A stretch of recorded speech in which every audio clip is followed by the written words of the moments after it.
आता एक बातमी वाशिम मधून विद्यार्थ्यांना या ठिकाणी चारचाकी गाडीला लटकून जीवघेणा प्रवास करावा लागतोय। वाशिमच्या रिसोड लोणार मार्गावरती वाहतुकीचा हा थरार पाहायला मिळालाय। अपघात झाल्यास मात्र कोण जबाबदार असा प्रश्न यामुळे निर्माण झालाय।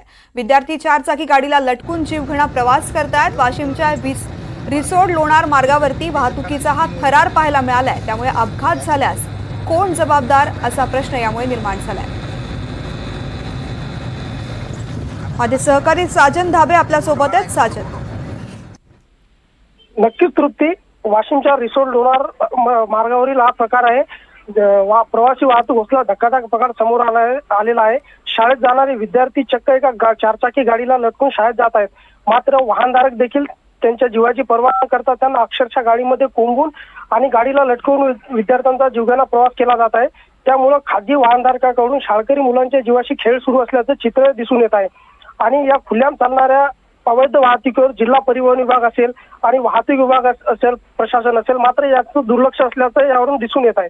जिल्ह्यात सुरू असलेल्या या अवैध प्रवासी वाहतुकीवर जिल्हा पोलीस अधीक्षक आता काय कारवाई करतात याकडे सर्वांचं लक्ष लागून आहे। मात्र जिल्ह्यात अनेक प्रकार जे आहेत त्या अनेक प्रकार वाहतुकीचे खुल्याम अवैध वाहतूक सुरू आहे। तृप्ती, निश्चित साजन, आता या प्रकरणावरती नेमकी काय कारवाई होते हे पाहणं महत्त्वाचं आहे। धन्यवाद संपूर्ण माहितीसाठी।